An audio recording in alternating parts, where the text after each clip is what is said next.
Let's see. All right, I think we're recording. So, yeah, welcome, welcome. I think this is the first time some of you see me, and most of you are probably here from my Twitter following. And I'm doing this in English because most of you are not Swedish, hence why I will speak in English. But if some are requesting specific videos in Swedish, I might do it and separate the playlists. But yeah, I figured I'll start with a short and sweet video. I will probably do videos from 5 to 10 minutes and try to keep my analysis simple. But also, since this is my... let's see here. Since this is my first video, I should probably also introduce myself. Some of you may also wonder who the fuck I am, just because of my shenanigans and undiplomatic comments on Twitter. And yeah, let me just have some of this. It's been a long night, so I stopped working I think just over an hour ago, and it's about 11 p.m. right now. So for the past 60 minutes I've terrorized my brother regarding I think it's called Streamlabs OBS, I think. Trying to learn how to record and get the microphone to work, hence why I have this here. And also just try to get everything up and running.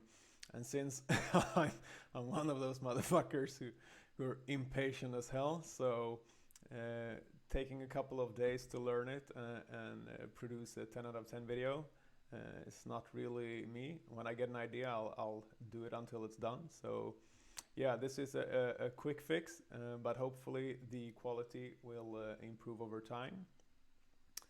But who am I? So my name is Johan. In Swedish you say Johan Sjösten. For the past couple of years, I've worked as an investor, primarily in private equity.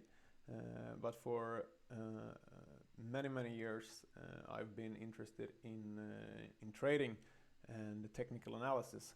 So I usually say that during 9 to 5, even though it's not 9 to 5, my regular day job as an investor in private equity, that's my day-to-day, or 9 to 5. But then during the nights when I have time off, or during the weekends, I spend my time with trading and technical analysis. So I'm one of those single losers. So since I don't have a lot of time, but since my hobby and interest align with trading and investing, and I don't have a girlfriend to attend to, I can pretty much stay up half the night and do my own shit, which is good. So yeah, I figured this is my Twitter. You can follow me there if you like, if you're not following me already. Subscribe to this channel if you want more videos. And now I figure we will dive right into Bitcoin as the first video. So I will focus here first midterm, and actually long term talk about worst case scenario for Bitcoin that I see. But this is midterm, so this is the 2-day chart, and I can dive into many details, and also I will in this video try to separate trading and trading tips or stocks that I look at, or cryptocurrencies that I look at, and just try to focus on strictly the technical point of view here, and not on a 5-minute time frame or 30-minute, because we will probably do videos like that as well. But right now I will just tell you what I see in the midterm on Bitcoin. So here's my chart, and basically it's just, this is a large range all the way from here down here. We've had this diagonal trend line that we broke. We also found support right here, broke through it, tested as the support tested as resistance. We broke back down.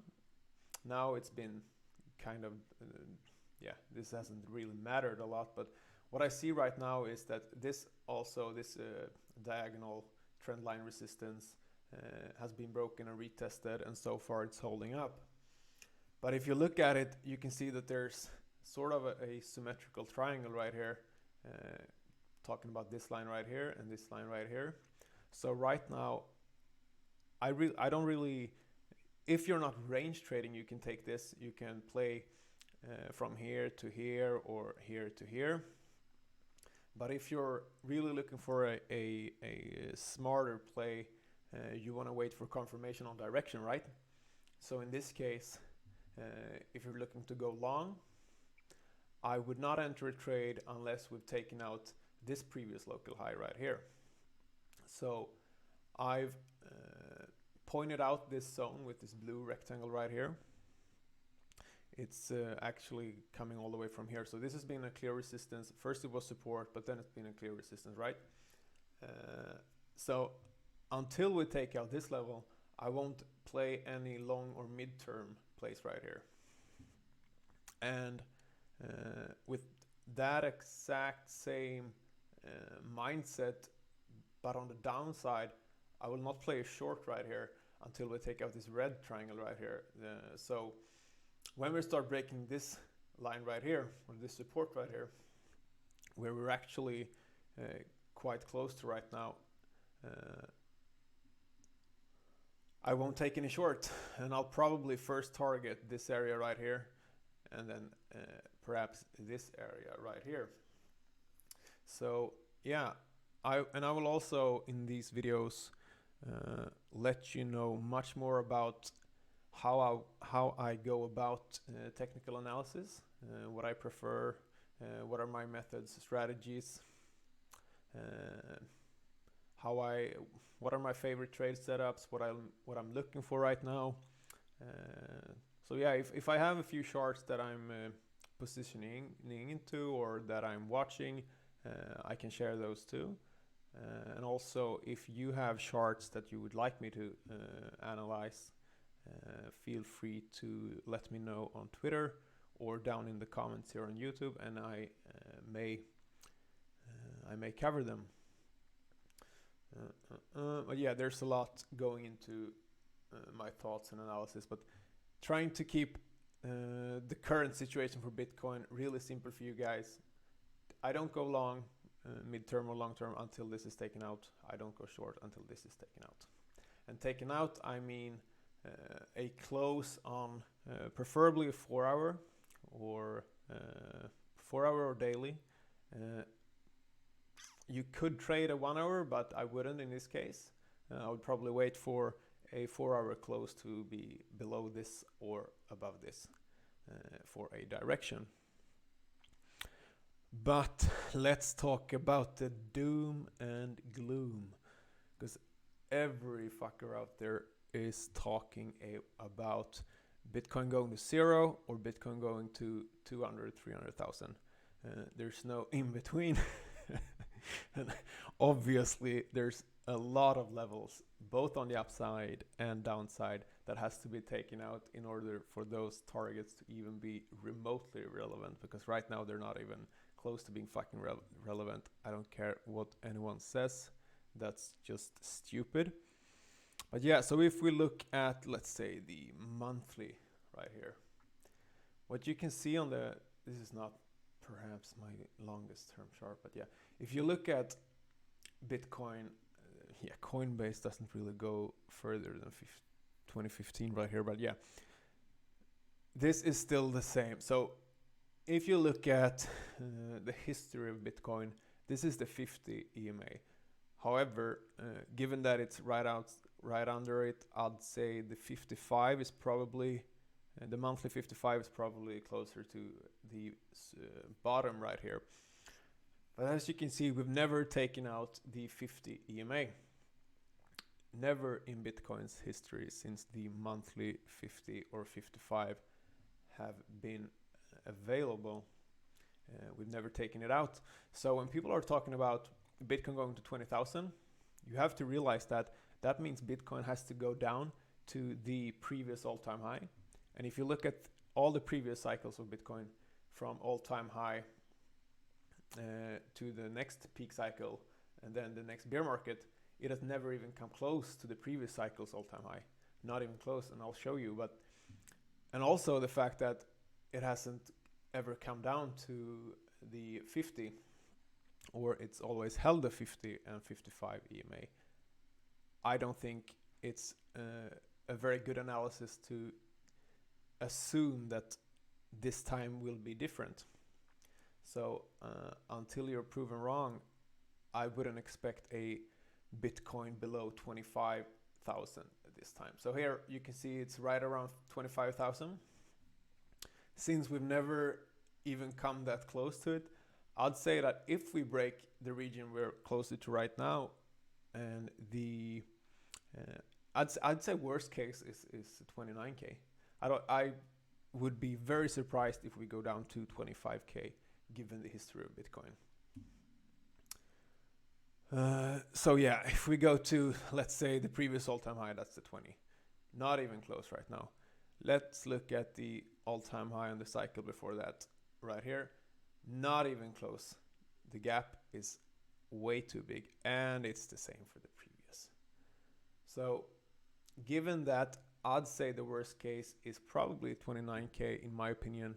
However, there's no certainties ever in trading and technical analysis. If you think you're certain of an outcome, you are foolish. And every time you enter a trade, you should be fully aware that there's a million reasons and factors and variables that can produce a different outcome than what you expect. Let's see if there's anything else I want to cover on this first video. Probably not. Yeah, so if not, this will be my first video. And I don't know why I have glasses on, but I will talk to most of you on Twitter, probably, and maybe you can give me some pointers as to what I should cover in the next video. And also, if we're lucky, there's some good trades to maybe cover. Not after they have happened, of course. Yeah, this is my crypto watch list right here. Let's see how my trades are doing. Oh, quite surprised. There's some red right there, and yeah. I think this is it. If I should be a YouTuber or influencer, I should probably say subscribe if you want to, once again. And also don't forget to follow me on Twitter. I only have, besides LinkedIn, it's probably just Twitter and Instagram, and now then YouTube. But yeah, let me know if there's anything you want me to cover. But otherwise, have a good one. And it's, even though I can't see you guys, and this is not live streaming, it feels quite good being more personal, not having all the shenanigans and bullshit that I usually do on Twitter. But that's all fun and games. Since I'm in the finance industry, everyone, or most people, are very serious and are on high horses. And I think it's in any profession, you can be a professional, can be competent, but you can also have fun and give everyone else a laugh, including yourself. So yeah, have a good one, and I'll see you next time.